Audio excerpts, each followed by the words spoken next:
another woman, is totally unrelated, a woman artist who might have been Danish. I saw this exhibit in Denmark some years ago, maybe 5 years ago, and she created an entire exhibit, huge exhibit that filled the entire museum, or half the museum, about her ex-boyfriend breaking up with her, and he didn't want anyone to know. He didn't want it to be public because he knew she was an artist. So she made a giant exhibition about him breaking up with her, and it was all his letters. Then she asked other people to write letters breaking up with her. She put them in giant frames. She had all of these pages, journals that you could write and that you could read about her story about her upset. She had just dealt with this in every possible way, like, you broke up with me. And I'm going to let the whole world know. And so since you wanted to be secret, you weren't happy, I'm going to have everything about you, videos, paper, other people writing about the breakup, writing me letters about the breakup. Everything was magnificent.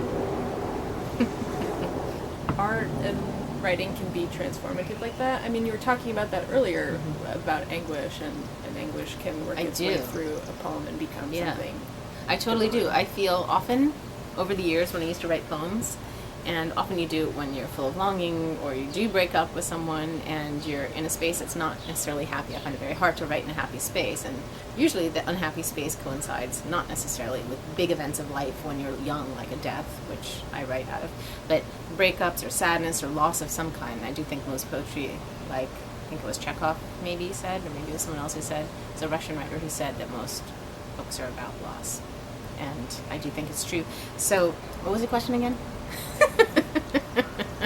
I was going somewhere with this. Wait. I was sort of affirming what you had said earlier about art as being, or literature as being a way to work through. Oh yes, I would have, when I'd write a poem, if I was exiting a relationship or exiting something, whatever was moving through, or I was feeling terrible at this place, I made a beautiful poem out of it. And I thought, well, I got the poem out of it. Or I usually get one poem out of each relationship of the various men I went through. And then one relationship, I got 15 poems out of it. I wrote a whole bunch of sonnets.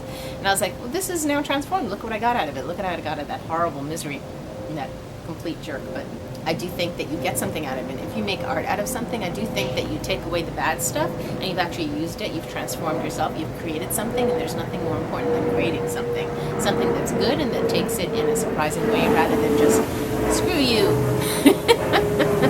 Screw you, I'm writing about you. It's not just about that. I feel like that's sort of like a Philip Roth thing. He's going to take everyone in his life and he's going to put them in his books and make them look ugly.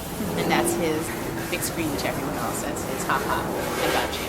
I don't think it's that. I do think that when you create something, no matter what happens with it, if it gets published, if it doesn't get published, if not everybody loves it, I think you feel really strongly about that creation. It becomes something that exists in the world outside from what you experienced, and in a way it's letting it go.